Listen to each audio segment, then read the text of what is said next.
प्रतिबिंब जनमानसांचे।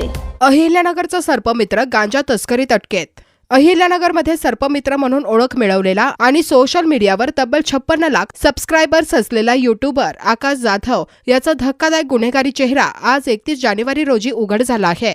सापांना जीवदान देण्याचे व्हिडिओ, पर्यावरणप्रेमी प्रतिमा आणि लोकांचा प्रचंड विश्वास याच आडोशाने ओडिशा ते महाराष्ट्र गांजाची मोठ्या प्रमाणात तस्करी केल्याचा गंभीर आरोप समोर आला आहे। 7 जानेवारी रोजी छत्तीसगडच्या महासमुंद पोलिसांनी संशयावरून एका रुग्णवाहिकेची झडती घेतली। या तपासणीत पोलिसांना तब्बल 5 क्विंटल 20 किलो गांजा आढळून आला। आंतरराष्ट्रीय बाजारपेठेत या गांजाची किंमत सुमारे 2 कोटी 60 लाख रुपये असल्याचे सांगितले जाते। सुरुवातीला 3 तस्करांना अटक करण्यात आली होती, मात्र त्यांच्या चौकशीतून या संपूर्ण रॅकेटचा सूत्रधार आकाश जाधव असल्याचे उघड झाले। सोशल मीडियावर सापांचे रेस्क्यू करतानाचे त्याचे व्हिडिओ लाखो लोक पाहायचे। स्वतःला पर्यावरणप्रेमी, वन्यजीव रक्षक म्हणून सादर करणाऱ्या आकाशने याच लोकप्रियतेचा वापर करून तस्करीचे जाळे उभे केल्याचा पोलिसांचा दावा आहे।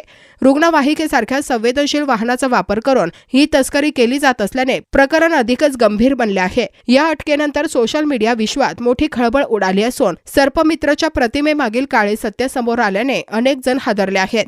पोलीस पुढील तपास करत असून या रॅकेटमधील इतर सहकाऱ्यांचा शोध सुरू आहे। प्रतिनिधी निलेश आगरकर, नगर न्यूज 24, अहिल्यानगर।